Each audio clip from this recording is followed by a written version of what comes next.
दोस्तों ये जो खबर आई है ये सुन लीजिए। पाकिस्तान ने अमेरिका और ईरान के बीच छिड़ने वाला युद्ध रोक दिया है। दुनिया को हिला देने वाला कदम, पर क्या ये हमारे लिए जीत है? नहीं, हमें सोचना होगा, हमें पूछना होगा। डॉक्टर लोहाना, कट बहुत गहरा है, इमरजेंसी है, ट्रीटमेंट करो। तो हमें हमेशा किनारे पर खड़ा होना पड़ता है, ये बर्दाश्त नहीं होता।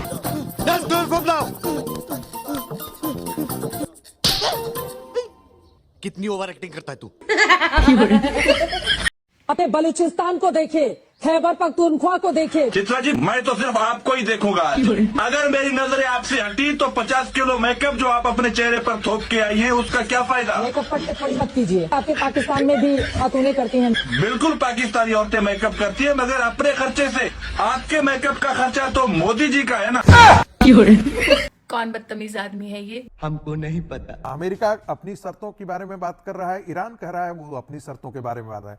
जब तक लेकिन 4 घंटे पहले सभ्यता समाप्त करने की बात कर रहे थे, 90 मिनट पहले सीज फायर करके निकल लिए। देखिए नहीं, बिल्कुल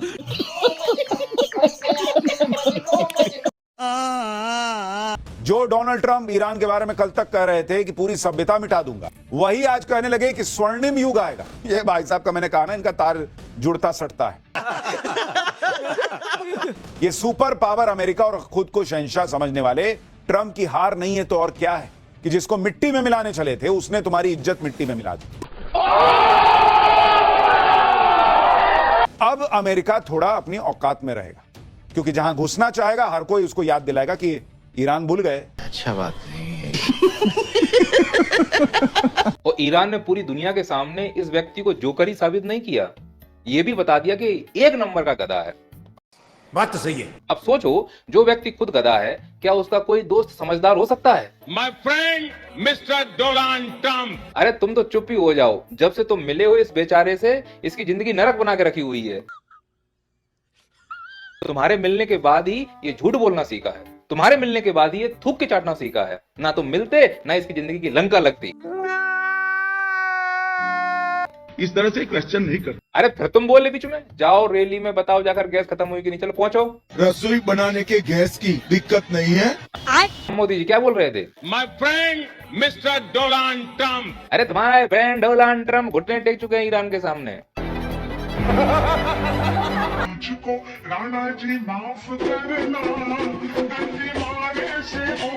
अरे फट गई है उसकी जाने से। भवानीपुर में गुंडागर्दी खत्म करने के लिए मोदी जी मुझे भेजा है। मैं एक काम करूंगा कि तुम तो ठहरे परदेसी, भवानीपुर का साथ क्या निभाओगे? सुबह पहली गाड़ी से तुम तो नंदीग्राम भाग जाओगे। असम बंगाल में हमारी सरकार बनते ही 500 का गैस सिलेंडर जनता को देंगे पीएम नरेंद्र मोदी। अबे हमारे मध्य प्रदेश की जनता ने पूरी 29 की 29 सीट इनके हलक में घुसेड़ दी, फिर भी सिलेंडर 1000 का मिल रहा है, वो भी 25 दिन में सिर्फ एक।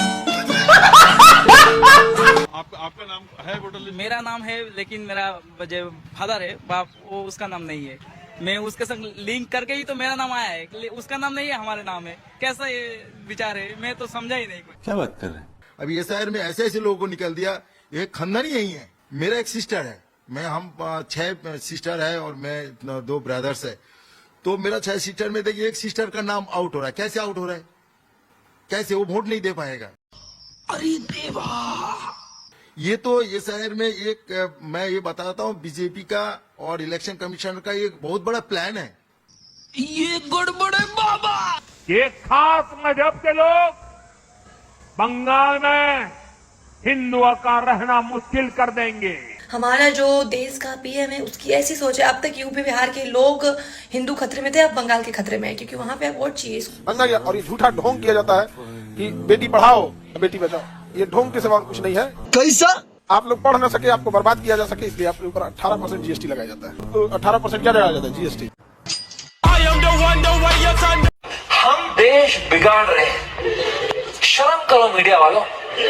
हम देश बिगाड़ रहे हैं, हम बस देश को हंसा रहे हैं, एंटरटेन कर रहे हैं। लोग हंसना बंद कर देंगे ना, लोग सवाल उठाना शुरू कर देंगे।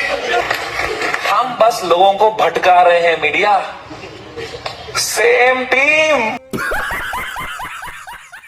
गैस की चिंता जनता की है करती रहे बवाल, गैस की चिंता जनता की है करती रहे बवाल, मोदी जी की चिंता है कैसे जीते बंगाल। जोगीरा सारा रा रा रा, जोगीरा सारा रा रा रा। बीजेपी होशियार, भाग बीजेपी भाग, 2019 बीजेपी फिनिश। लेकिन एक सेकंड, हिंदू खतरे में है बंगाल में। जो खानदानी पैदाइशी हिंदू हैं, उन्हें आज तक खतरा नहीं हुआ। तुम्हारी अंधभक्ति बता रही है तुम 2014 वाले हिंदू हो।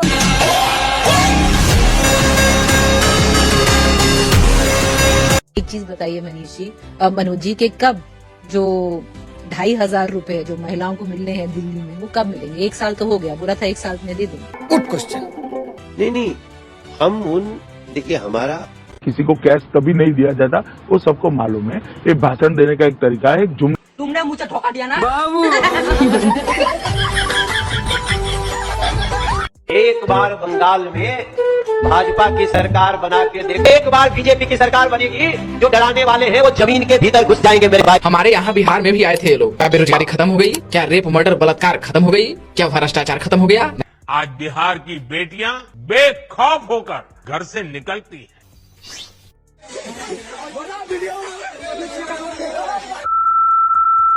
नहीं भैया, कुछ नहीं खत्म हुआ। लगे रहिए नेताजी, लगे रहिए। भारत के एक भी स्टेट छूटना नहीं चाहिए। नीचे भाजपा की सरकार बना दीजिए, घुसपैठिए तो दूर, परिंदा भी सीमा के इस पार पैर नहीं मार पाएगा।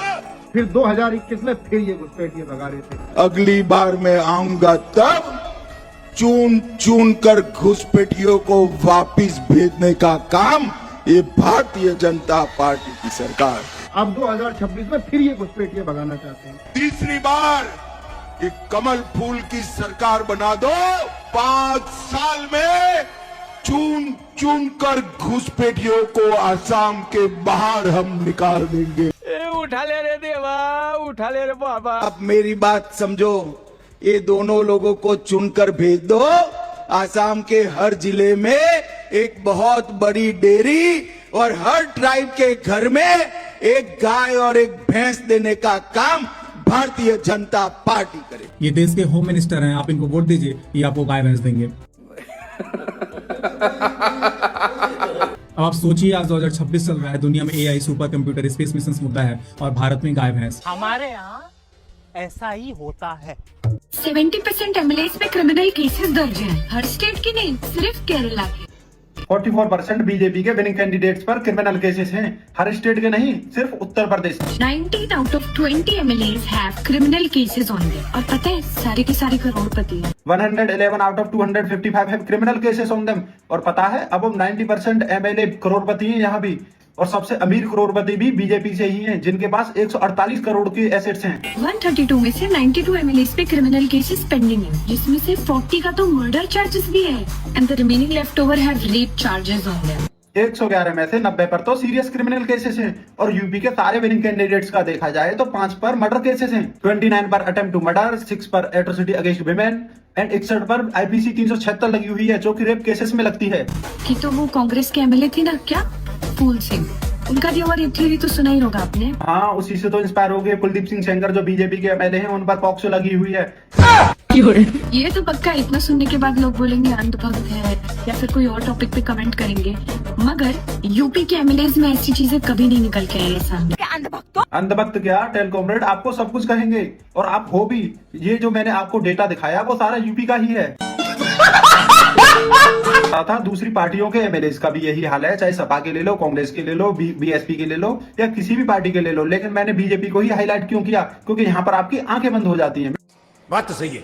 कितने देर से लाइन में? हमको हो गया 45 मिनट से ऊपर हो गया। 45 मिनट से लाइन जी, और हमको लग रहा है पहुँचते पहुँचते 1.5 घंटा लग जाएगा अभी। तो आप कहेंगे नहीं मोदी जी का डंका बज रहा है? बिल्कुल बज रहा है, आप तो देख ही रहे हैं। LPG से लेकर के पेट्रोल से लेकर के हर जगह उनका डंका बज रहा है।